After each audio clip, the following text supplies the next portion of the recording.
أعوذ بالله من الشيطان الرجيم بسم الله الرحمن الرحيم বিতাড়িত মরদুদ শয়তানের ওয়াসওয়াসা থেকে পানাহ চাই পরম করুণাময় আল্লাহ রাব্বুল আলামিনের নামে শুরু করছি।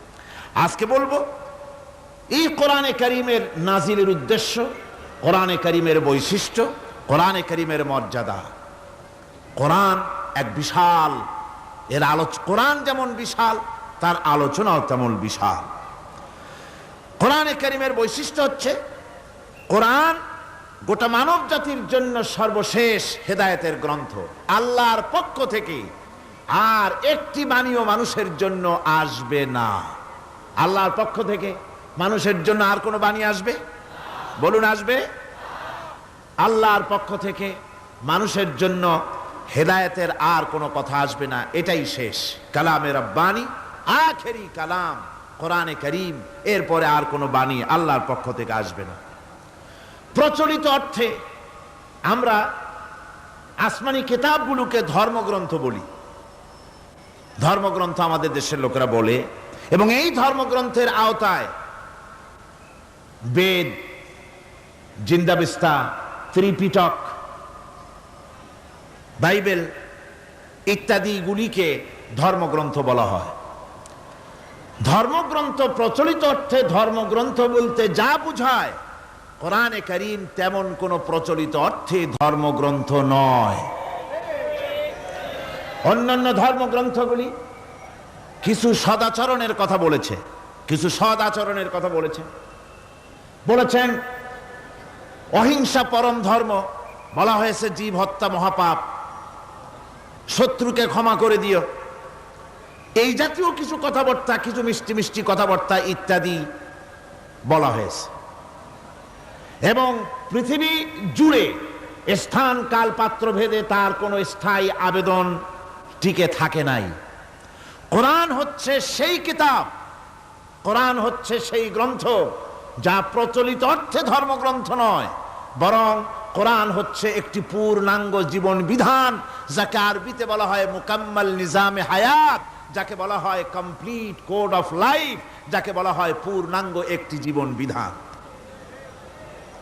কোরআন শরীফ এমন কিছু নাই যা কোরআন শরীফের মধ্যে বিধৃত হয়নি।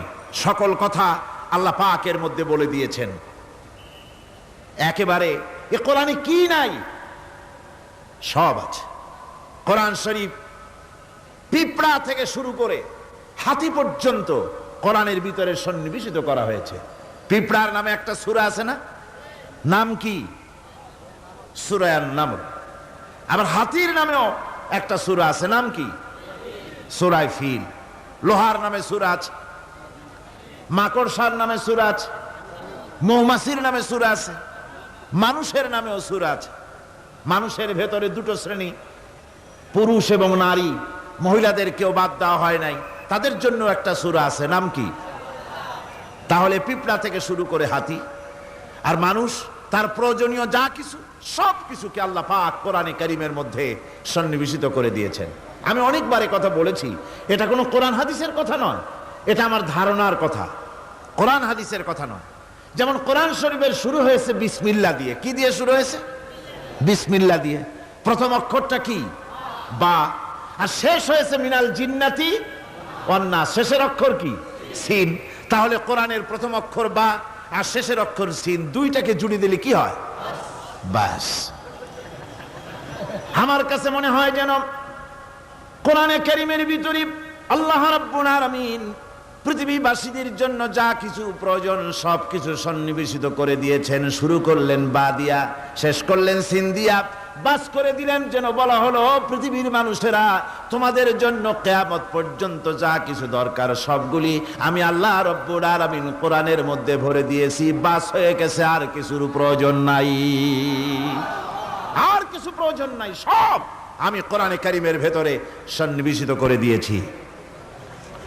সুতরাং কোরআনে কারীমের এই বৈশিষ্ট্য যে অন্য ধর্মগ্রন্থের মতো কোরআন শরীফ নাম সর্বস্ব একটি ধর্মগ্রন্থ নয়, এর মধ্যে রয়েছে মানুষের প্রয়োজনীয় সব কিছু।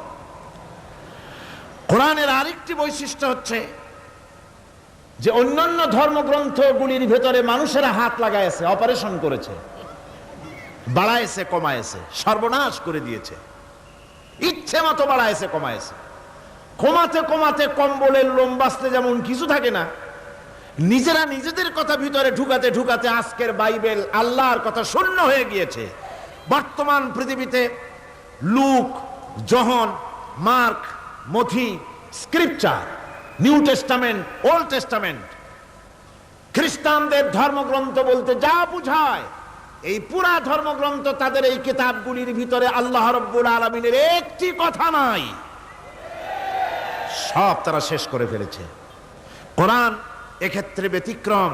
এ কোরআন একমাত্র কিতাব যা আজ পর্যন্ত অকৃত্রিম এবং অবিকৃত অবস্থায় বিশ্ব মানব সভ্যতার সামনে বিজয় গৌরব নিয়ে দেদীপ্যমান হয়ে আছে দ্বীপ্রহরের সূর্যের মতো, যার ভিতরে কোনো ভুল নাই, যার ভেতরে কোনো ত্রুটি নাই। কোরআনে কারীম তার আরেকটি বৈশিষ্ট্য হচ্ছে কোরআন একমাত্র গ্রন্থ যার ভাষা এবং সাহিত্য 1400 বছর ধরে এর ভিতরে কোনো কৃত্রিমতা ঘটেনি।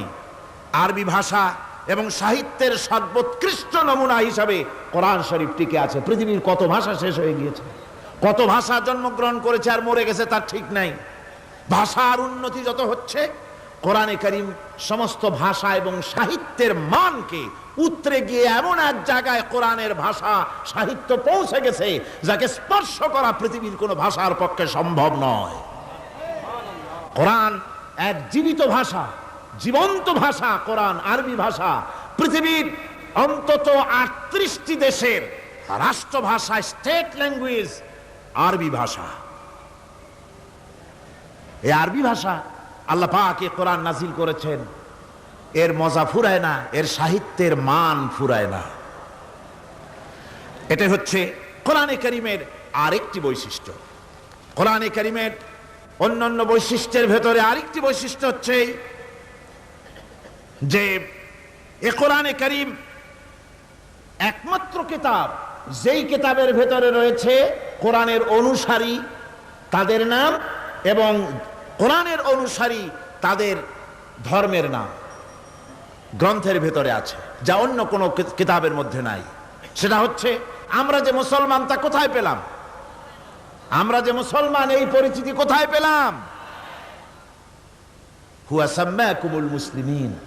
এই মুসলমান নাম আল্লাহ কোরআন শরীফে ব্যবহার করেছেন। তিনি আমাদের নাম দিয়েছেন, আমরা মুসলমান। আমরা কি মুসলমান? আমাদের নাম এই কিতাবের মধ্যে রয়েছে। আমাদের জীবন ব্যবস্থার নাম, ধর্মের নামও ইন্নাদ-দীনা ইনদাল্লাহিল ইসলাম। ইসলামের নাম, মুসলমানের নাম কোরআনে কারীমের মধ্যে রয়েছে, যা অন্য কোনো ধর্মগ্রন্থের মধ্যে নাই। হিন্দু, খ্রিস্টান, বৌদ্ধ এ সমস্ত নাম তাদের নিজেদের বানানো নাম, তাদের ধর্মগ্রন্থের ভিতরে সব নামের কোনো পাত্তা নাই। কোরআনে কারীমের আরেকটি বৈশিষ্ট্য হচ্ছে কোরআন বিশ্বের সর্বাধিক পঠিত গ্রন্থ। এত বেশি পড়া হয়েছে, এ কোরআন পড়া হচ্ছে, এত বেশি পৃথিবীর কোন বই আজ পর্যন্ত পড়া হয় নাই আর হবেও না। কোরআনে কারীমের আরেকটি বৈশিষ্ট্য হচ্ছে এই বিশাল ধর্মগ্রন্থ, এই বিশাল জীবন ব্যবস্থা, এই বিশাল কিতাব মানুষেরা মুখস্থ করেছে। আপনি আমাকে বলেন, নিজের ভাষা নয়, নিজের মায়ের ভাষা নয়, এমন এক বিশাল কিতাব মানুষ মুখস্থ করতে পেরেছে, এর কোন নমুনা আছে দুনিয়ায়? এর কোন নমুনা আছে? মাতৃভাষা নয়, অথচ পৃথিবীর ইংরেজ হোক, উর্দুভাষী হোক, ল্যাটিন হোক, তেলুগু হোক, ডাচ হোক, ফ্রান্স হোক, যে কোনো ভাষা, বাংলা ভাষা হোক, সমস্ত ভাষার লোকেরা কোরআনে কারীমকে মুখস্থ করতেছে। সুবহানাল্লাহ বিহামদি। আমাদের দেশেও লক্ষ লক্ষ হাফেজে কোরআন বর্তমান রয়েছে। এটা হচ্ছে কোরআনে কারীমের আরেকটি বিরাট রকমের বৈশিষ্ট্য। কোরআনে কারীমের অফুরন্ত বৈশিষ্ট্যের ভেতরে এটাও একটি, কোরআন হচ্ছে একটি বিরাট মুজিজা। এ কোরআন একটি মুজিজা। কোরআন একটি কি? মুজিজা। দুনিয়ায় যত নবী আল্লাহ পাঠিয়েছেন, সমস্ত নবীদেরকে তিনটা জিনিস দিয়েছেন। কয়টা জিনিস কন্ত? তিনটা। ওয়াহি, হুসনে খুলক আর মুজিজা। একটা হচ্ছে ওহী, আরেকটা হচ্ছে উন্নত মানের চরিত্র, আরেকটা হচ্ছে কি? মুজিজা। এই মুজিজা সকল নবীকে দেওয়া হয়েছে। মুজিজা হচ্ছে সমকালীন যুগের বড় যে কোনো শক্তিকে দুর্বল করে দেয়, যে কোনো জিনিসকে দুর্বল করে দেওয়ার মতো ক্ষমতা রাখে যে জিনিস, তার নাম মুজিজা। মুসা আলাইহিস সালামের জামানায় জাদুর প্রভাব ছিল। তখন আল্লাহ রাব্বুল আলামিন মুসা আলাইহিস সালামকে একটা মুজিজা দিলেন। কি দিলেন? আল্লাহ রাব্বুল আলামিন বললেন, ওয়ামা তিলকা বিয়ামিনিকা ইয়া মুসা। মুসা, তোমার ডান হাতে ওটা কি? তিনি বললেন, এটি একটি লাঠি। আল্লাহ পাক বললেন, লাঠি তো ঠিকই, কিন্তু এর মধ্যে আরো এক ক্ষমতা আছে, তুমি জানো না, লাঠিকে ফেলে দাও। লাঠি ফেলে দিলেন, কি হয়ে গেল? হিয়া হাইয়াতুন তাসআ, বিরাট এক সাপে পরিণত হয়ে গেল। এই সাপ নিয়ে, এই লাঠি নিয়ে তিনি জাদুকরদের মোকাবেলা করলেন। জাদুকরেরা বলল, আপনি আগে দেখাবেন জাদু না আমরা দেখাবো আগে? মুসা আলাইহিস সালাম বললেন, তোমরা আগে দেখাও। তারা জাদু মন্ত্র পুত করে আশেপাশের সব জিনিসগুলিকে বাঘ, সিংহ ইত্যাদি বানিয়ে ফেললো। এগুলি ঝাঁপিয়ে পড়লো মুসা আলাইহিস সালামের উপরে। ক্ষণিক সময়ের জন্য মুসা আলাইহিস সালাম ঘাবড়ে গেলেন। আল্লাহ রাব্বুল আলামিন হযরতে মুসাকে ডেকে বললেন, মুসা রে, ভয় পাওয়ার কোনো কারণ নাই। প্রতিষ্ঠিত একটি সরকারের বিরুদ্ধে তোমাকে নামায় দিয়া ময়দানে তোমাকে আমি একা ছেড়ে দেই নাই। আমি আল্লাহ রাব্বুল আলামিন তোমার সাথে আছি। হাতের লাঠি ছেড়ে দাও। মুসা আলাইহিস সালাম লাঠি ছেড়ে দিলেন। লাঠি সাপ হয়ে গেল। হা করলো। জাদুকরদের তৈরি করা সমস্ত বাঘ, সিংহ, সাপ মুসা আলাইহিস সালামের লাঠি মার্কা সাপের পেটের মধ্যে গিয়া ঢুকলো। জাদুকরেরা মনে করলো, আমরা যা দেখালাম তা তো জাদু। নিঃসন্দেহে মুসা আলাইহিস সালাম যা দেখালেন তা নিঃসন্দেহে জাদু নয়, কারণ জাদু তো খেয়ে ফেলে দিয়েছে। কাজী জাদু যে জিনিসে খায় সেটা তো জাদু না, সেটা জাদুর বাবা অথবা দাদা। এটা ছিল মুসা আলাইহিস সালামের মুজিজা। হযরত দাউদ আলাইহিস সালামের মুজিজা ছিল, আল্লাহ রাব্বুল আলামিন তাকে মুজিজা দিয়েছিলেন, গলার সুন্দর আওয়াজ দিয়েছিলেন। তিনি যখন জাব্বুর শরীফ তেলাওয়াত করতেন, উড়ন্ত পাখিরা ওড়া বন্ধ করে চতুর্দিকে বসে আল্লাহর কালাম শুনত। তিনি লোহা দিয়ে অস্ত্র তৈরি করতেন। অস্ত্র বানাবার সময় আগুন দিয়ে লোহা পোড়ায় অস্ত্র বানাতে হয়। দাউদ আলাইহিস সালামের তার প্রয়োজন ছিল না। তিনি যখন লোহা হাতির ভিতরে নিয়ে চাপ দিতেন, লোহা পানি হয়ে আঙ্গুলের ফাঁক দিয়ে গলে পড়ে যেত। এটা ছিল তার মুজিজা। হযরত সুলাইমান, আল্লাহ রাব্বুল আলামিন তাকে মুজিজা দান করলেন। কোরআনে কারীমের ভিতরে রব্বুল আলামিন বলেন, হযরত সুলাইমান আলাইহিস সালাম সকাল বেলায় বিনা মেশিনে, বিনা ইঞ্জিনে তক্তার উপরে বসে যেতেন। তক্তা 1 মাসের পথ অতিক্রম করত। আবার সন্ধ্যা বেলায় বসতেন, এই তক্তা আর 1 মাসের পথ অতিক্রম করে যেত। ঈসা আলাইহিস সালামের মুজিজা ছিল, জন্মান্ধের চোখের উপরে হাত বুলিয়ে দিতেন, সঙ্গে সঙ্গে চোখ ভালো হয়ে যেত। কুষ্ঠব্যাধিগ্রস্ত লোকের গায়ে হাত বুলাতেন, সঙ্গে সঙ্গে কুষ্ঠব্যাধি ভালো হয়ে যেত। এই হলো তাদের মুজিজা। পয়গম্বরেরা বিদায় হয়ে গেলেন, মুজিজা বিদায় হয়ে গেল। দাউদ আলাইহিস সালাম বিদায় হলেন, মুজিজার সাথে নিয়ে গেলেন। তার উম্মতেরা ওই লোহাগুলি আর কেউ গলাতে পারে নাই, আজও কেউ গলাতে পারে না, হাত দিয়া চেপে ধরে। সুলাইমান আলাইহিস সালাম দুনিয়া থেকে বিদায় হয়ে গেছেন, মুজিজা নিয়ে কবরে চলে গেছেন। আজ আর তার অনুসারীরা অথবা দুনিয়ার কোন মানুষ বিনা ইঞ্জিনে তক্তায় বসে আর হাওয়ায় উঠতে পারবে না। মুসা আলাইহিস সালাম বিদায় হলেন, লাঠির মুজিজা চলে গেল। তার উম্মতেরা, তার অনুসারীরা কিয়ামত পর্যন্ত যদি 1000 চেষ্টা চালায়, লাঠিকে আর কোনোদিন সাপে পরিণত করতে পারবে না। ঈসা আলাইহিস সালাম, আল্লাহ রাব্বুল আলামিন তাকে উঠায় নিলেন, মুজিজা তিনি সাথে নিয়ে গেলেন। আজ তার কোটি কোটি, শত শত কোটি উম্মতেরা দুনিয়ায় যারা তার উম্মত দাবি করে, খ্রিস্টানেরা, হাজারো যদি চেষ্টা চালায়, তবুও জন্মান্ধের চোখের উপরে হাত বুলিয়ে চোখ আর ভালো করতে পারবে না। কুষ্ঠবেদীগ্রস্ত লোকের গায়ে হাত বুলিয়ে কুষ্ঠবেদী ভালো করতে পারবে না। তার মানে হলো নবীরা যে যা যত মুজিজা পেয়েছিলেন, জীবদ্দশায় মুজিজা কাজে লেগেছে, দুনিয়া থেকে বিদায় হয়েছেন মুজিজার সাথে নিয়ে গেছেন। কিন্তু আপনার আমার নবী, বিশ্ব নবী জনাব মুহাম্মদ রাসূলুল্লাহ সাল্লাল্লাহু আলাইহি ওয়াসাল্লামের কাছে আল্লাহ রাব্বুল আলামিন তাকে যত মুজিজা দিয়েছিলেন, 3000-এর উপরে আল্লাহর নবীর মুজিজা ঘটেছিল 23 বছরের নবুয়তের জীবনে। তার মধ্যে শ্রেষ্ঠ মুজিজা হতেছে কোরআন মাজিদ। আল্লাহর নবী বিদায় হয়ে গেলেন, মুজিজা সাথে নিয়ে যান নাই, মুজিজা রেখে গেলেন দুনিয়ায়। কিয়ামত পর্যন্ত দুনিয়াবাসী নবীর উম্মতেরা কোরআনের মুজিজা ব্যবহার করতে পারবে। এই কোরআনে কারীম রাসূল করিম সাল্লাল্লাহু আলাইহি সাল্লামের জীবনের শ্রেষ্ঠ মুজিজা। মানুষ পাগল হয়ে গেছে কোরআন শুনে। সুতরাং এই কোরআনের বৈশিষ্ট্য সকল দিক থেকে এক অপূর্ব একটি কিতাবে পরিণত করেছে, যা মানুষকে চিরকাল বিস্ময় হতবাক করে দিয়েছে। কোরআনের আরেকটি বৈশিষ্ট্য হচ্ছে এই কোরআন এক সময় নাজিল হয় নাই। 30 পারা কোরআন শরীফ একসাথে নাজিল হয়েছে না, কোরআন নাজিল হয়েছে আস্তে আস্তে ধীরে ধীরে। কত বছর লাগলো? 23 বছরেরও কিছু বেশি সময় ধরে কোরআন ধীরে ধীরে রাসূল করিম সাল্লাল্লাহু আলাইহি সাল্লামের কাছে অবতীর্ণ হয়েছে। এমনটি আর কোনো কিতাব হয়নি, যা আর কোনো ধর্মগ্রন্থ যারা অন্যরা দাবি করে এরকম হয়নি। কোরআনে কারীমের আরেকটি বৈশিষ্ট্য হচ্ছে, যখন কাগজ ছিল না, ছাপাখানা ছিল না, এমনকি টেপ রেকর্ডার ছিল না, তখনকার নাজিলকৃত কিতাব যেভাবে নাজিল হয়েছিল সেইভাবে আজ পর্যন্ত অবিকল টিকে আছে, টিকে থাকবে ইলা ইয়াউমিল কিয়ামা।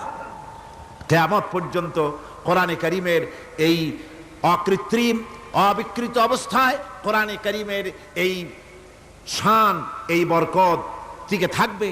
এই জন্য কোরআন শরীফ হচ্ছে এই পৃথিবীর মহাবিশ্বের মহাবিস্ময়। কোরআন হচ্ছে পৃথিবীর মহাবিশ্বের মহাবিস্ময়। এর মর্যাদা সম্পর্কে রাসূল করিম সাল্লাল্লাহু আলাইহি ওয়াসাল্লাম বলেছেন, ওয়ান উসমান রাদিয়াল্লাহু তাআলা আনহু আন্নাহু ক্বাল ক্বাল রাসূলুল্লাহ সাল্লাল্লাহু আলাইহি ওয়াসাল্লাম খায়রুকুম মান তাআল্লামাল কুরআন ওয়া আল্লামাহু, রাওয়াহুল বুখারী। আল্লাহর নবী বলেন, তোমাদের মধ্যে সর্বোত্তম ব্যক্তি সেই, তোমাদের ভিতরে ভালো ব্যক্তি, উত্তম ব্যক্তি সেই যে ব্যক্তি নিজে কোরআন শেখে আর অন্যকে শেখায়।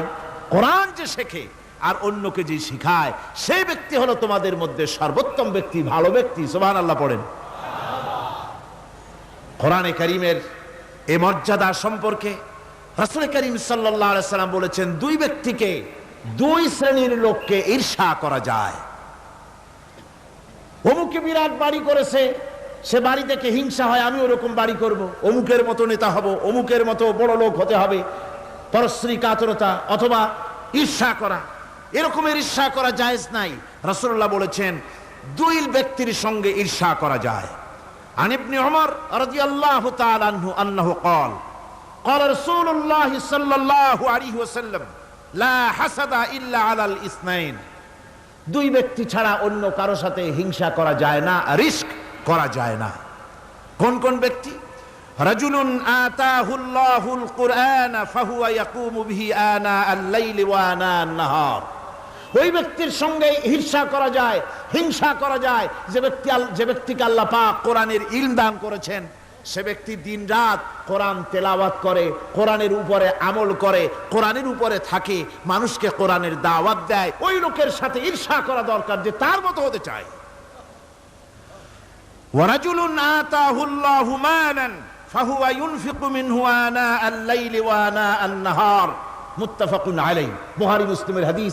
রাসূলুল্লাহ বলছেন, অন্য আরেক ব্যক্তি হচ্ছে যে ব্যক্তিকে আল্লাহ পাক মাল দিয়েছেন, সম্পদ দিয়েছেন, ওই ব্যক্তি তার মাল আর সম্পদকে দিন রাত দুহাতে আল্লাহর রাস্তায় খরচ করে, তার মতো হওয়ার জন্য তার সাথে ঈর্ষা করা যেতে পারে। আমার বন্ধুগণ, এই কোরআন হচ্ছে এমন এক কিতাব যে কোরআনকে নিয়ে যারা অগ্রসর হয় আল্লাহ তাদেরকে বাড়ায় দেন, আর কোরআনের সাথে যারা হিংসা করে বিদ্বেষ করে আল্লাহ তাদেরকে অধপাতিত করে দেন। عن عمر بن الخطاب رضي الله تعالى عنه أنه قال قال رسول الله صلى الله عليه وسلم إن الله يرفع بهذا الكتاب أقواما ويضع به آخرين رواه مسلم। হযরত ওমর রাদিয়াল্লাহু তাআলা আনহু বলছেন যে আল্লাহ পাক এই কোরআনের সাহায্যে এক শ্রেণীর লোককে প্রতিষ্ঠিত করবেন দুনিয়ার বুকে, এবং আখিরাতেও আরেক শ্রেণীর লোককে করবেন অধপাতিত। যারা কোরআনের সাথে বিরোধিতা করবে, তারা যদি হিরো হয় আল্লাহ তাদেরকে জিরো বানাবেন। কি বানাবেন? জোরে কোন, জোরে কোন, কি বানাবেন? জিরো বানিয়ে দিবেন। আর কোরআনকে নিয়ে যারা আগ বাড়ে, তারা যদি জিরো হয় আল্লাহ পাক তাদেরকে কি বানায় দেন? কোরআনের সাথে বিরোধিতা আজকের নতুন কিছু নয়, আবহমান কাল থেকে কোরআনের সাথে চলছে বিরোধিতা। বিশ্বকবি, কবি সম্রাট আল্লামা ইকবাল, আল্লাহ তাকে জান্নাতুল ফেরদাউস নসিব করুন, সবাই বলুন আমিন। আল্লামা ইকবাল বলেছেন, সতীজা কর রহা হ্যায় আসল সে তাইমরোজ, সতীজা কর রহা হ্যায় আসল সে তাইমরোজ, চরাগে মুস্তফা বি সে শরারে বুলহবিস। মুহাম্মদ সাল্লাল্লাহু আলাইহি ওয়াসাল্লামের দীপ শিখার সাথে, আল্লাহর দ্বীনের সাথে আবু জাহাল, আবু লাহাবের অগ্নিস্ফুলিঙ্গের সংঘর্ষ আবহমান কাল থেকে লেগে এসেছে, কিন্তু ওদের এই অগ্নিস্ফুলিঙ্গের টক্কর লেগে মুহাম্মদ সাল্লাল্লাহু আলাইহি ওয়াসাল্লামের টিম টিম করে জ্বলে ওঠা এই প্রদীপটি প্রচন্ড ঝড়ো হাওয়ার মুখে, টর্নেডো আর গর্কির মুখে নিভে যায়নি, জ্বলছে, জ্বলবে কিয়ামত পর্যন্ত। এটাকে নিভাবার ক্ষমতা বিশ্বের কোনো মানুষের নাই। ফু দিয়ে কেউ যদি নিভাতে চায়, চেহারা শুদ্ধ, মাথা শুদ্ধ পুড়ে ছাই হয়ে যাবে, কোরআনের আলোকে নির্বাপিত করতে পারবে না।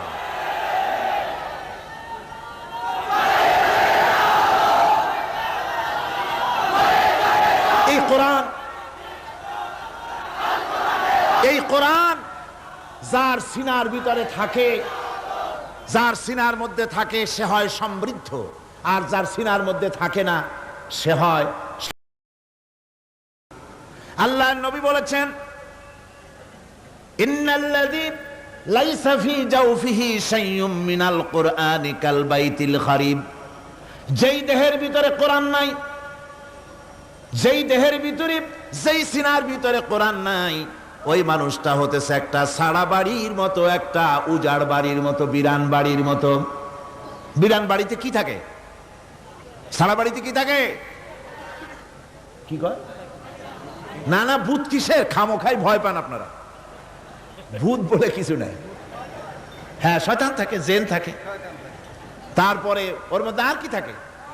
উতুম পেঁচা থাকে, ইঁদুর থাকে, তেলাপোকা থাকে, উই পোকা থাকে, বাঁদর থাকে, উল্লুক থাকে, সাপ থাকে।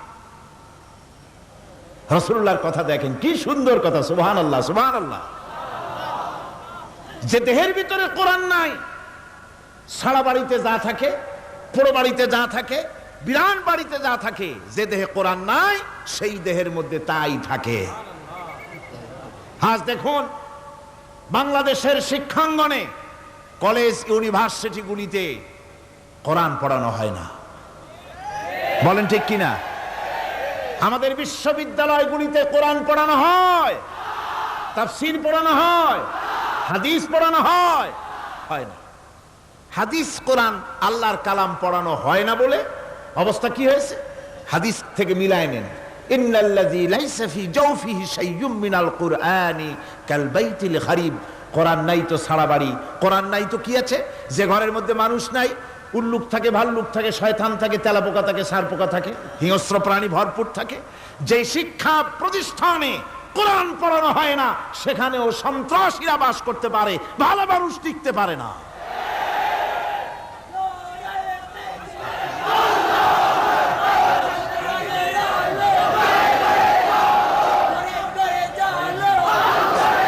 এই জন্য কোরআন যেখানে পড়া হয় না সেটা কবরের তুল্য, কোরআন যেখানে তেলাওয়াত হয় না সেটা কিসের তুল্য?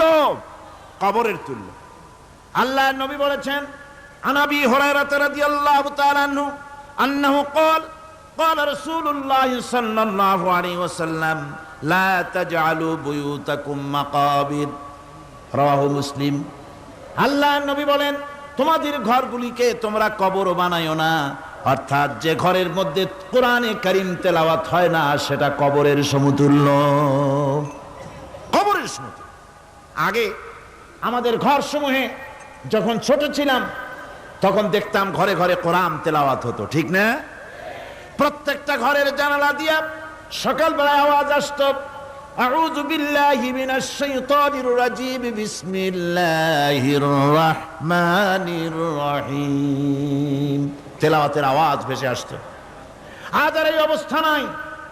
আজ ভদ্রলোকের বাড়ির সামনে দিয়ে হেঁটে যাবেন, সকালবেলা কিসের তেলাওয়াত? জনমের ঘুম ঘুমায়, পাইকারি দরে ঘুমায়, ফজরের নামাজ নাই। শহরের অবস্থা, অধিকাংশ বাড়িতে ফজরের নামাজ হয় না। ডিসেন্টিনার মাধ্যমে, আগে তো শুধু বাংলাদেশের ছবি, ডিসেন্টিনার মাধ্যমে সারা পৃথিবীর শয়তানি আর বদমাশি ঘরে বসে গেলা যায়। উপকারিতা এবং অপকারিতা দুটোই আছে। নিউজ দেখা যায় সাথে সাথে, আবার নিউজের সাথে আরো বাজে কিছু দেখা যায়। এগুলো দেখতে দেখতে রাত শেষ হয়ে আসে, ঘুমায় জনমের মতো, এক ঘুমে বেলা 9টা আর 10টা। কিসের ফজরের নামাজ আর কি এর কোরআন শরীফ তেলাওয়াত করে?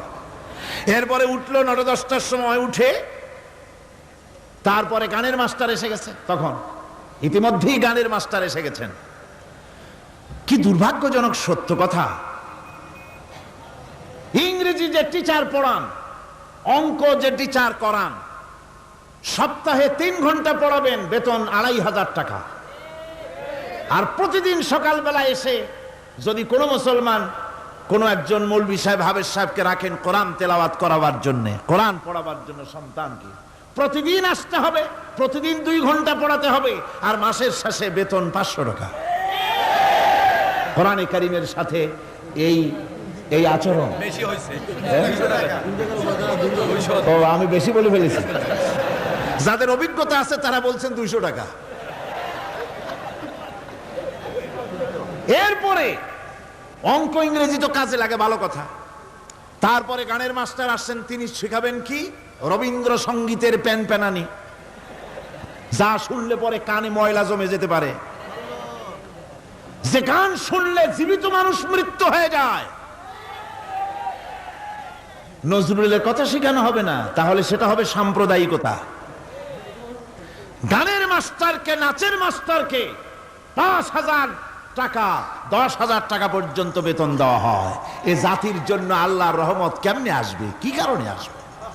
কোরআনের সাথে এই বেয়াদবি আমরা করেছি। ঘরগুলিকে, আজকে আমাদের ঘরগুলিকে আমরা কবরস্থানে পরিণত করে দিয়েছি। কোরআন তেলাওয়াত হচ্ছে না।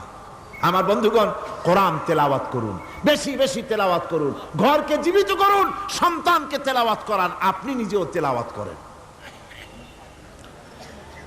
কোরআনে কারীম যারা তেলাওয়াত করবেন তাদের সম্পর্কে আল্লাহর নবী বলেন, মান ক্বারাআল কুরআনা ফাস্তাযহারাহু ফাহাল্লা হালালাহু ওয়া হাররামা হারামাহু আদখালাহুল্লাহুল জান্নাহ। আল্লাহর নবী বলেন, যে ব্যক্তি কোরআন শরীফ তেলাওয়াত করবে এবং কোরআনের হালাল অনুযায়ী হালালকে মেনে চলবে, হারাম অনুযায়ী হারাম থেকে ফিরে থাকবে, এরকম কোরআনের উপরে যে তেলাওয়াত করবে আর আমল করবে, আল্লাহ রাব্বুল আলামিন কিয়ামতের দিন তাকে জান্নাতের ভিতরে প্রবেশ করাবেন।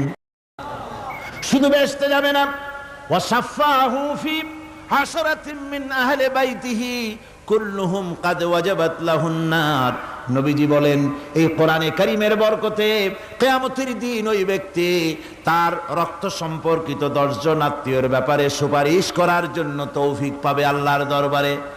এমন 10 ব্যক্তি, যেই 10 ব্যক্তির জন্য হিসাবের পরে জাহান্নাম ওয়াজিব হয়ে গিয়েছিল, এমন 10 ব্যক্তি সম্পর্কে কোরআনের তেলাওয়াতকারী আর আমলকারী আল্লাহর দরবারে সুপারিশ করার জন্য পারমিশন পাবেন। এমন নিয়ামত, সেই নিয়ামত থেকে আমরা বঞ্চিত হয়ে যাচ্ছি। আমি বলি না যে আপনারা কলেজ ইউনিভার্সিটিতে ছেলেদের পড়তে দিবেন না, আমি তা বলি না। তারা কলেজ ইউনিভার্সিটিতে বিলক্ষণ পড়াশোনা করুক, কিন্তু তাদেরকে কোরআন শরীফ শিখান। লক্ষ লক্ষ টাকা খরচ করলেন ছেলের পেছনে, কিন্তু কোরআন শিখালেন না। আপনি মরে গেলে আপনার জানাজাটা পড়বে, এ তৌফিকও সে পেল না। জানাজার ইমামতি তো দূরের কথা, জানাজার নিয়ত জানে না, পাক পবিত্রতা জানে না। বাপ মরে গেছে, সে তখন ছিল মার্কেটে, শুনলো বাপ মরছে, তাড়াতাড়ি জানাজায় শরীক হতে হবে। প্যান্টও পাক নাই, যেহেতু পেশাবের যখন বেগ এসেছিল দেওয়ালের পাশে দাঁড়াইয়া কাম সারছে, ধোয়া মোছার কাম নাই, মাথায় টুপি নাই, নাক মোছা রুমাল ছিল পকেটে, রুমালটা মাথায় দিয়া দাঁড়ায় গেল, আল্লাহু আকবার। বাপের কপালে যা আছে তাই হোক। তারপরে বাপ মরে গেছে, কান্না শুরু করেছে। যেদিন মরছে সেদিন কানতেছে, পরের দিনও একটু মুখ মলিন কান্দে। নাম বল্টু মিয়া। তার আবার এক বন্ধু আছে, তার নাম শান্টু মিয়া। শান্টু মিয়া বলছে, মিয়া বল্টু কান্দো কেন? কয় বাপ মরে গেছে। কয় এগুলো বাঁচে নাকি? এগুলো মরিই যায়, আমার একটা ছিল ওটাও মরছে। চিরকাল কারো বাপ থাকে না, সুতরাং এত মন খারাপ কেন? আসো, ইন্ডিয়া থেকে ভালো একটা বই আসছে, সেইটা দেখে এত আনন্দ পাবে। বাপ তো বাপ, 14 গোষ্ঠী মরলেও মনের দুঃখ মুছে যাবে। এরপরে বাড়ি এনে তাকে সিনেমার ছবি দেখানো হলো। ছবি সে দেখলো, ফেরার সময় বাপের কবরের কাছ থেকে যাওয়ার সময় দাঁড়িয়ে গেল ক্ষণিকের জন্য। আহারে বাপ, বিদায় হয়ে গেলা, কি দেব তোমারে? কিছু তো নাই আমার কাছে, তাই সারা রাত ধরে যা কিছু দেখলাম এগুলি তোমার আমল নামায় দিয়ে গেলাম। জোরে কর নাউজুবিল্লাহ। আমি সমস্ত পিতাদেরকে বলতে চাই, সন্তানদেরকে কোরআন শিখান, কাজে লাগবে। কোরআন শিখালে কাজে লাগবে। কোরআন শরীফ মুখস্থ করে, বেশি করে মুখস্থ করেন কোরআনে কারীম, আপনার ফায়দা হবে। হযরত ওমর রাদিয়াল্লাহু তাআলা আনহু বর্ণনা করছেন যে রাসূল কারীম সাল্লাল্লাহু আলাইহি ওয়াসাল্লাম বলেছেন, ইউকালু লিসাহিবিল কুরআনি ইকরা ওয়ারাত্তিল কামা কুনতা তুরাত্তিলু ফিদ দুনিয়া। কিয়ামতের দিন জান্নাতীদেরকে, বেহেশতীদেরকে আল্লাহ রাব্বুল আলামিন বলবেন, কোরআন শরীফ তেলাওয়াত করো আর উপরের দিকে উঠতে থাকো। কোরআনে যেভাবে দুনিয়ার বুকে কোরআনে কারীম তুমি মুখস্থ করেছিলে, ধীরে ধীরে তেলাওয়াত করতে, ওইভাবে ধীরে ধীরে কোরআন তেলাওয়াত করো আর উপরের দিকে উঠতে থাকো। আল্লাহ পাক বলতে থাকবেন, উপরের দিকে ওঠো, তেলাওয়াত করো আর ওঠো। উঠতে উঠতে যেই জায়গায় গিয়ে তোমার তেলাওয়াত শেষ হয়ে যাবে, জান্নাতের ওই জায়গাটা তোমার জন্য বরাদ্দ হবে। আবু দাউদ শরীফের হাদিস। জান্নাতের ওই জায়গাটা তোমার জন্য বরাদ্দ হবে। এখন যাদের শুধু সূরা ইখলাস আর সূরা কাউসার মুখস্থ, তারা তো 2 পা আগাই বসে যাবে, উঠতে পারবেন না। বেশি বেশি মুখস্থ করেন, হাফেজে কোরআন হন অথবা হাফেজের মতো হন। বেশি বেশি মুখস্থ করেন সূরা ইয়াসিন, সূরা দুখান, সূরা আর রহমান, সূরা ওয়াকিয়া, সূরা মুজাম্মিল, এই সমস্ত সূরা, বেশি সূরা আল আরাফ, সূরা কাহাফ, সূরা মারিয়াম ইত্যাদি মুখস্থ করেন। কিয়ামতের দিন কাজে লাগবে। জান্নাতের অত উঁচায় উঠতে পারবেন। হাফেজ যে কোন জায়গায় যাবে, সুবহানাল্লাহ বিহামদি, 30 পারা কোরআন যার সিনার ভিতরে, জান্নাতের কোন জায়গাটা আল্লাহ তাকে বরাদ্দ করবেন। সুবহানাল্লাহ, সুবহানাল্লাহ। কোরআনে কারীমকে মুখস্থ করুন, বেশি করে মুখস্থ করুন। কোরআনে কারীমকে বেশি করে তেলাওয়াত করুন। এই কোরআনে কারীমকে যারা বেশি করে তেলাওয়াত করবে, তেলাওয়াত করতে গিয়ে যারা আল্লাহর কাছে কিছু চাওয়ার সময় পাবে না, তাদের সম্পর্কে রাসূল কারীম সাল্লাল্লাহু আলাইহি ওয়াসাল্লাম বলেছেন হাদিসে কুদসি। হাদিসে কুদসি রাসূল কারীম সাল্লাল্লাহু আলাইহি ওয়াসাল্লাম বলেছেন, ইয়াকুলু রাব তাবারাকা ওয়া তাআলা মান শাগালাহুল কুরআন আন যিকরি মাসআলাতি আতাইতুহু আফজালা মা উতিয়াস সাইলিন। আল্লাহর নবী বলেন, আমার আল্লাহ পাক বলেছেন, কোরআন তেলাওয়াত করতে গিয়ে যারা ব্যস্ত থাকে, কোরআন তেলাওয়াত করতে করতে যারা আমার কাছে হাত পেতে কিছু চাওয়ার সময় পায় না, যারা আমার কাছে হাত পেতে কিছু চায়, তাদের থেকে তেলাওয়াতকারীদেরকে আমি রব্বুল আলামিন বেশি করে দেই। সুবহানাল্লাহ। কোরআন তেলাওয়াত করতে করতে যারা আল্লাহর কাছে হাত পেতে চাওয়ার সময় পায় না, আল্লাহ পাক বলেন যারা চায় তাদের থেকে তেলাওয়াতকারীকে আমি বেশি দেই। আমার বন্ধুগণ, শুধু তাই নয়, এই কোরআনে কারীম যারা তেলাওয়াত করবে, আমল করবে, কিয়ামতের দিন তার মা বাপের মাথার উপরে আল্লাহ রাব্বুল আলামিন, আবু দাউদ শরীফের হাদিসে এসেছে, তার মা বাপের মাথার উপরে নূরের টুপি পরিধান করানো হবে। এমন নূরের টুপি, এমন নূরের তাজ পরানো হবে, চন্দ্র সূর্যের আলোকে ম্লান করে দেবে। হাসরবাসীরা প্রশ্ন করবেন, এ লোকটি কে? কোনো ফেরেশতা নাকি? বলে না। কোনো নবী নাকি? বলে না। তবে কি ইনি কে? জবাব হবে, ইনি হচ্ছেন সেই ব্যক্তি যিনি তার সন্তানদেরকে কোরআন শিখিয়েছিলেন। কোরআন শিখানোর কারণে আল্লাহ রাব্বুল আলামিন আজ তার মা বাপের মাথার উপরে নূরের টুপি পরিধান করে হাসরের ভিতরে মর্যাদা দিলেন। কিয়ামতের দিন দুনিয়া মর্যাদা পাওয়া যাবে, আখিরাতেও মর্যাদা পাওয়া যাবে যদি কোরআনে কারীমকে তেলাওয়াত করা যায়, আমল করা যায়, বোঝা যায়, তাহলে এই সমস্ত নিয়ামত আল্লাহ পাক দান করবেন। সুতরাং এই এত বড় নিয়ামত থেকে আমরা যেন কেউ বঞ্চিত হয়ে না যাই। কোরআন হচ্ছে এমন এক কিতাব যার তাফসীর লেখা হয় নাই।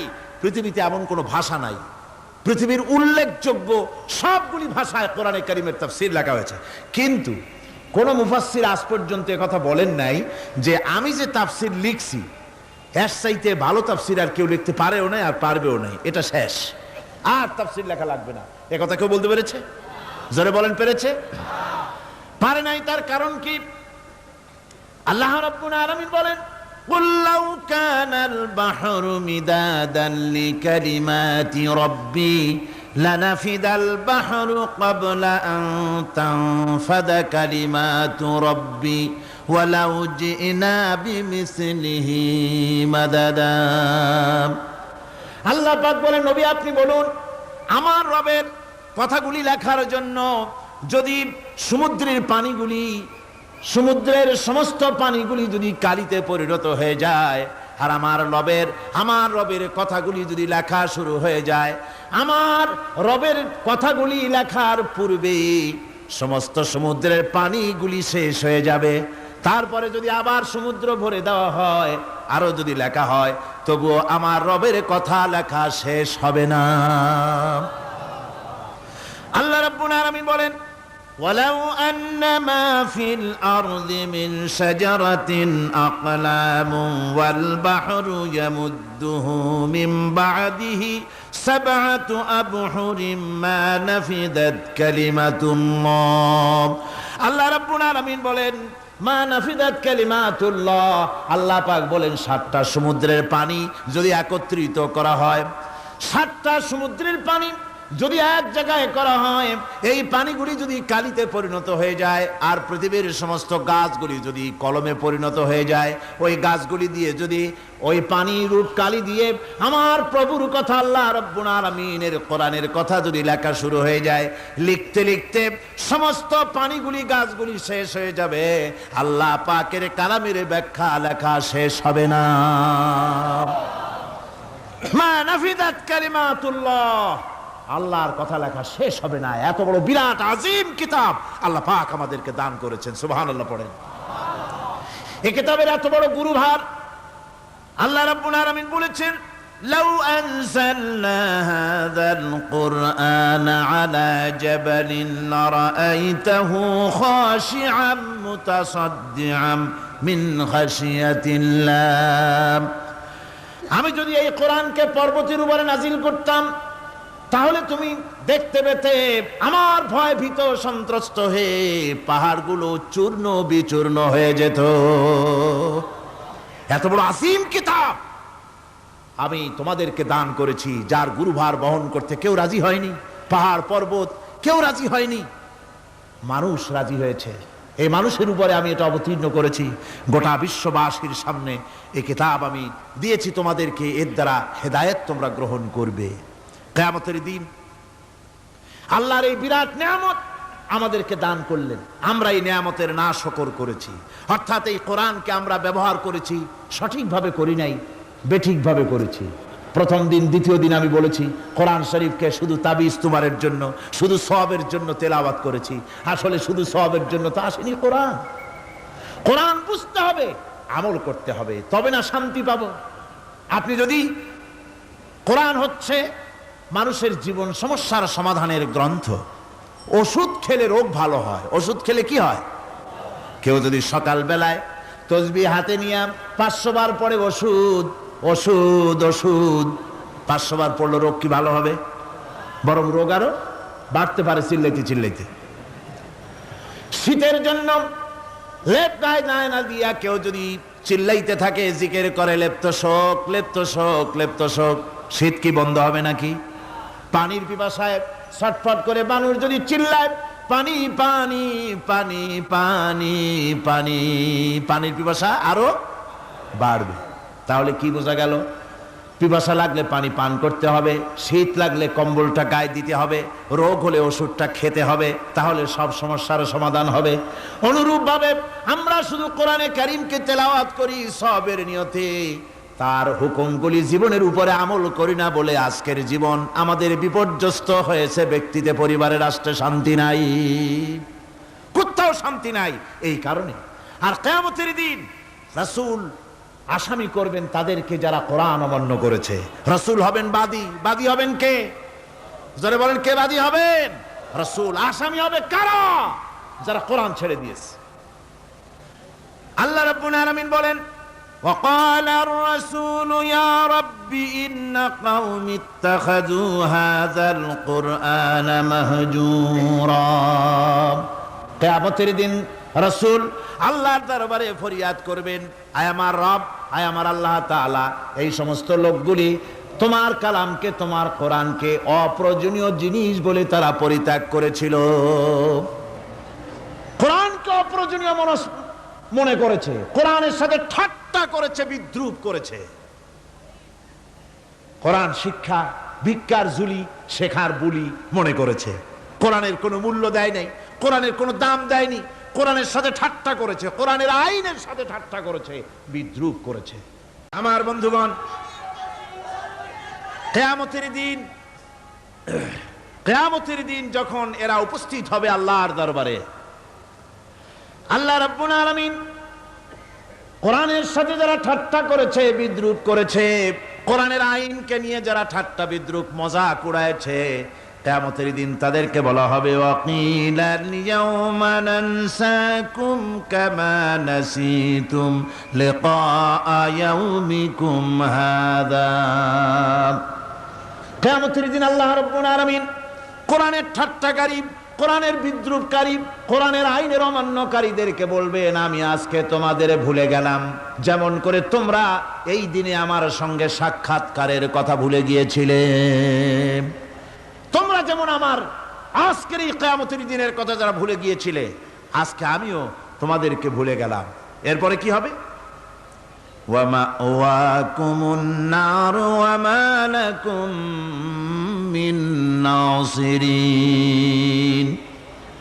আল্লাহ পাক বলেন এরপরে এদের জায়গা হবে জাহান্নাম, আর এদের সাহায্যকারীও কেউ থাকবে না, জাহান্নামে চিরকাল থাকতে হবে। এটা এই জন্য যে তারা আল্লাহর কোরআনের সঙ্গে ঠাট্টা করেছে, বিদ্রুপ করেছে, কোরআনের আইন মানে নাই, কোরআনের আইনকে অমান্য করে চলেছে। এই জন্য কিয়ামতের দিন আল্লাহ রাব্বুল আলামিন তাদেরকে শাস্তি প্রদান করবেন।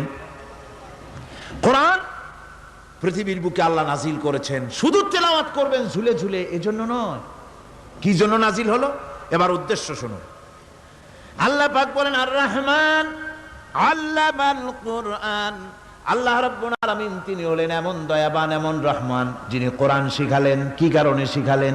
কোরআন নাজিলের উদ্দেশ্য কি? আল্লাহ পাক বলেন ইন্না আনজালনা ইলাইকাল কিতাবা বিল হাক্কি লিতাহকুমা বাইনান নাসি বিমা আরাকাল্লাহ।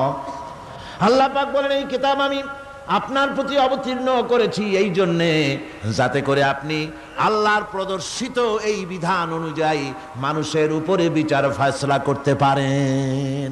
মানুষের উপরে আইন চলবে আল্লাহ। কার আইন? জোরে বলেন কার আইন? আলা লাহুল খালক ওয়াল আমর। সৃষ্টি যার, আইন চলবে কার? আল্লাহ পাক বলেন এই জন্য নাজিল করলাম, কোরআন নাজিল করেছি যাতে করে কোরআনের আইন দিয়ে বিচার ফয়সালা করতে পারেন, সেই জন্যই কোরআন নাজিল করলাম। আসলে আল্লাহর নবীর এই পৃথিবীতে আগমনের উদ্দেশ্য ওটাই ছিল। হুয়াল্লাযী আরসালা রাসূলাহু বিল হুদা ওয়া দীনিল হক লাইয়ুযহিরাহু আলাদ-দীনি কুল্লিহি ওয়া কাফা বিল্লাহি শাহীদা। আল্লাহ রাব্বুল আলামিন বলেন, আমি আমার রাসূলকে দ্বীনে হক সত্যের বিধান সহকারে দুনিয়ায় প্রেরণ করেছি। লাইয়ুযহিরাহু আলাদ-দীনি কুল্লিহি আয় লাইয়ুগলিবাহু আলা সাইরিল আদিয়ান, সমস্ত আদিয়ানে বাতিলার উপরে আমার দ্বীনকে বিজয়ী করে দেওয়ার জন্য আমি রাসূলের কাছে কিতাব সহকারে তাকে অবতীর্ণ করেছি। এ দায়িত্ব শুধু মুহাম্মদ সাল্লাল্লাহু আলাইহি ওয়াসাল্লামের ছিল না, দুনিয়ার উপরে আল্লাহর দ্বীন কায়েম করা, আল্লাহর বিধান অনুযায়ী মানুষের বিচার ফয়সালার দায়িত্ব শুধু মুহাম্মদ সাল্লাল্লাহু আলাইহি ওয়াসাল্লামের ছিল না, সমস্ত নবীদের ছিল। কাদের ছিল? সব নবীদের ছিল। ফাবাআসাল্লাহু আন-নাবিয়্যিনা মুবাশশিরিনা মুনযিরিন ওয়া আনজালা মা'আহুমুল কিতাবা বিল হাক্কি লিয়াহকুমা বাইনান নাস। আল্লাহ পাক বলেন, সমস্ত নবীদের কাছে আমি কিতাব অবতীর্ণ করেছি এই জন্য যে তারা সহজ এবং সোজা পথে যারা চলতে চায় তাদেরকে তিনি সুসংবাদ দিবেন, আর বাঁকা পথে যারা চলবে তাদেরকে তিনি জাহান্নামের ভীতি প্রদর্শন করবেন। আর আমি তার উপরে যে কিতাব অবতীর্ণ করেছি এই কিতাব দিয়ে জনগণের উপরে বিচার ফয়সলা করবে, আইন চলবে আল্লাহর কিতাব দিয়ে। আইন চলবে কি দিয়ে? আল্লাহর কিতাব দিয়ে। আল্লাহর কিতাব অনুযায়ী জনগণকে পরিচালিত করবেন। এই জন্য আমি এই কোরআনকে নাজিল করেছি, অতীতেও এই কিতাবগুলি নাজিল করেছি। কুল ইয়া আইয়ুহান নাসু ক্বাদ জাআকুমুল হাক্কু মির রাব্বিকুম। আল্লাহ পাক বলেন, নবী আপনি বলে দেন, আপনি বলুন, হে মানব সকল, আল্লাহর পক্ষ থেকে তোমাদের জন্য মহাসত্য এসেছে, এই মহাসত্য যদি অনুসরণ করো তোমাদের জন্য কল্যাণকর হবে। ওমান দাল্লা ফাইন্নামা ইয়াদুল্লু আলাইহা, আর যদি কোরআনকে অমান্য করো, আল্লাহর কিতাবকে অমান্য করো, তাহলে তোমাদের জন্য অকল্যাণ হবে। আজ আপনারা বলেন, আল্লাহর কিতাবের আইন কি আমাদের দেশে চলে? কোরআনের আইন কি চলে? চলে না। কোরআনের আইন চলে না। আমরা কি খুব শান্তিতে আছি? খুব আরামে আছি? শ্রমিকরা তাদের শ্রমের মূল্য পায়, কৃষক তার উৎপাদিত পণ্যের সঠিক দাম পায়, নারী তার সতীত্বের মর্যাদা পায়, জনগণ কি আরামে ঘুমাতে পারে? না, জনগণ রীতিমতো দুবেলা পেট পুরে সমস্ত জনগণ খেতে পারে। এর একমাত্র কারণ হচ্ছে কোরআনের আইনকে অমান্য করা হয়েছে। ভালো করে কান পেতে শুনুন, আল্লাহ রাব্বুল আলামিন কোরআনে কারীমের মধ্যে পরিষ্কার করে বলেছেন, ওয়া মান লাম ইয়াহকুম বিমা আনজালাল্লাহু ফাউলাইকা হুমুল কাফিরুন। যারা নাকি আমার দেওয়া বিধান অনুযায়ী, কোরআন অনুযায়ী যারা বিচার ফয়সালা করে না, ফাউলাইকা হুমুল কাফিরুন, ফাউলাইকা হুমুজ জালিমুন, ফাউলাইকা হুমুল ফাসিকুন। যারা আমার দেওয়া বিধান অনুযায়ী বিচার ফয়সালা করে না তারা কাফির, তারা জালিম, তারা ফাসিক। সুতরাং এর ভিতরে এই জুলমের মধ্যে জালিমদের অন্তর্গত, ফাসিকদের অন্তর্গত হয়ে বাংলাদেশের বহু মুসলমান, পৃথিবীর বহু এলাকার মুসলমান এর মধ্যে লিপ্ত হয়ে আছে। কোরআনের আইন চালু না করলে পরে, কোরআনের আইন না মানলে পরে জালিম হতে হবে, কাফির হতে হবে, ফাসিক হতে হবে। অর্থাৎ যতখানি না মানবেন ততখানি এই বিশেষণে বিভূষিত হতে হবে। আমার বক্তব্য হচ্ছে, কোরআনে কারীম পৃথিবীতে এসেছে শাসন করতে দুনিয়াকে। তার মধ্যে রয়েছে রাজনীতি, অর্থনীতি, সব কিছু। এই বিচার ফয়সালা কোরআন থেকে যারা গ্রহণ করে না, রাসূলকে যারা বিচারক মানে না, তাদের সম্পর্কে আল্লাহ পাক কি বলছেন শুনুন। ফালা ওয়া রাব্বিকা লা ইউমিনুনা হাত্তা ইউহাক্কিমুকা ফীমা শাজারা বাইনাহুম সুম্মা লা ইয়াজিদু ফী আনফুসিহিম হারাজাম মিম্মা কাদাইতা ওয়া ইউসাল্লিমু তাসলিমা। আল্লাহ রাব্বুল আলামিন বলেন, ফালা ওয়া রাব্বিক, কখনো নয় হে নবী, আপনার রবের কসম, কখনোই নয়। ওরা মুমিন নয় যারা নাকি তাদের জীবনের সব কিছুর ব্যাপারে যতক্ষণ পর্যন্ত আপনাকে বিচারক না মানে, আপনার দেওয়া ফয়সালাকে গ্রহণ না করে, এবং আপনি বিচার করার পর ফয়সালা দেওয়ার পরে এটার উপরে দ্বিধাহীন চিত্তে মেনে যতক্ষণ না নিবে ততক্ষণ পর্যন্ত তারা যত ঈমানের দাবি করুক তারা আসলে মুমিন না। এ ফতোয়া কার? এ ফতোয়া কার? আল্লাহ রাব্বুল আলামিনের ফতোয়া। কখনো মুমিন হতে পারবে না যারা রাসূলুল্লাহকে ফয়সালাকারী হিসেবে গ্রহণ না করবে, কোরআনকে সংবিধানের উৎস হিসেবে গ্রহণ না করবে। কোরআন এসেছে আইনের কিতাব হিসেবে পৃথিবীর মানুষকে পরিচালিত করার জন্য। আজ এই কোরআনের আইন যারা মানে সেখানে শান্তি পায়, কোরআন যেখানে মানে না সেখানে শান্তি হয় না। রাসূল করিম সাল্লাল্লাহু আলাইহি ওয়াসাল্লাম 23 বছর ধরে কঠিন সাধনা করে, কঠিন সাধনার মাধ্যমে আল্লাহর এই কোরআনের আইন দিয়ে এমন একটি সুন্দর সমাজ প্রতিষ্ঠা করেছিলেন যেই সমাজে চুরি ছিল না, ডাকাতি ছিল না, জেনা ছিল না, ব্যভিচার ছিল না, হত্যা ছিল না, মানুষ আরামে ঘুমিয়েছিল ঘরের দরজা খুলে। সুবহানাল্লাহি বিহামদিহি। আপনারা কি চান মদিনার সেই শাসনের মতো, মদিনার সেই সুন্দর নিরাপত্তাপূর্ণ ভীতিহীন সেই সমাজের মতো সুন্দর একটি সমাজ বাংলাদেশেও চালু হোক? তা কি আপনারা চান? কারা কারা চান দেখি তো, কারা কারা চান?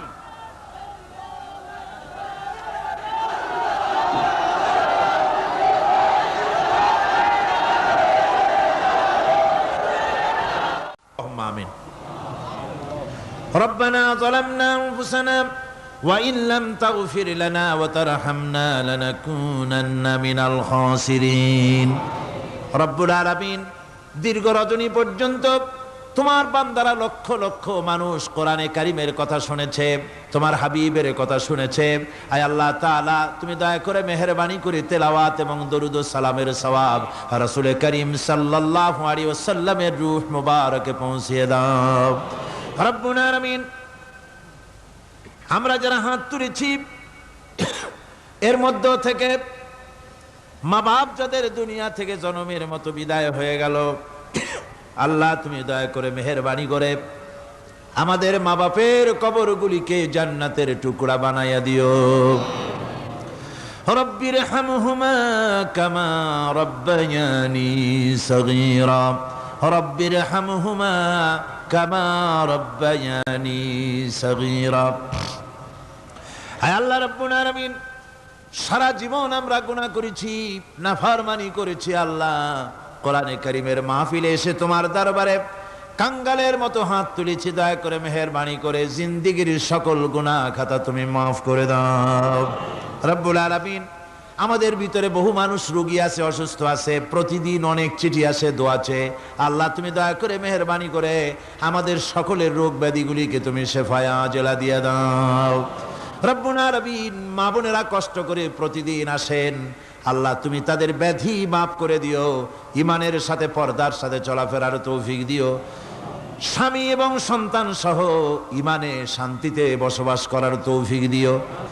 তুমি বলেছো দুউনি আস্তাজিব লাকুম, আমাকে ডাকো আমি ডাকের সাড়া দেব। রব্বুল আলামিন তোমার কথার উপরে সম্পূর্ণ ঈমান আমাদের আছে। আয় আল্লাহ সেই ঈমান নিয়ে, সেই মনোবল নিয়ে তোমার রহমতের দরবারে আমরা হাত পেশ করেছি। আল্লাহ তুমি আমাদের হাত ফিরাইয়া দিও না।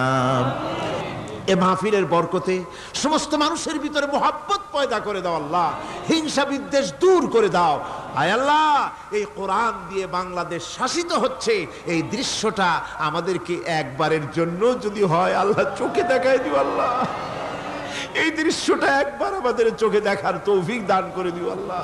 রব্বুল আলামিন আজকের মুনাজাতকে কবুল করে নাও। উলামা হাজারাত যারা এসেছেন আল্লাহ তুমি দয়া করে সমস্ত উলামা হাজারাতদেরকে ঐক্যবদ্ধ হওয়ার তৌফিক দাও, দ্বীনের পরিপূর্ণ খেদমতের তৌফিক দাও। সাংবাদিক ভাইয়েরা প্রতিদিন কষ্ট করতেছেন, সুন্দর করে লিখে লিখে রিপোর্ট করছেন। আল্লাহ সাংবাদিক ভাইদেরকেও দ্বীনের খেদমত, কোরআনের খেদমত করার যোগ্যতা বাড়িয়ে দাও। চিকিৎসাবিদ, প্রকৌশলী, কৃষিবিদ, তারপরে দেশের প্রশাসনিক দায়িত্বশীল যারা আছেন, বিভিন্ন সেক্টরে যারা কাজ করছেন, জজ, barrister, magistrate, DC, SP, police, BDR, army, যিনি যেখানে আছেন সকলকে আল্লাহ তোমার দরবারে তোমার গোলাম হিসাবে কবুল করে নাও। আল্লাহ সকলকে ইসলামের দায়িত্ব ঈমানের সাথে পালন করার তৌফিক দাও। ربنا تقبل منا إنك أنت السميع العليم وتب علينا إنك أنت التواب الرحيم سبحان ربك رب العزة عما يصفون وسلام على المرسلين الحمد لله رب العالمين واجعل آخر كلمة عند الموت لا إله إلا الله محمد رسول الله السلام عليكم ورحمة الله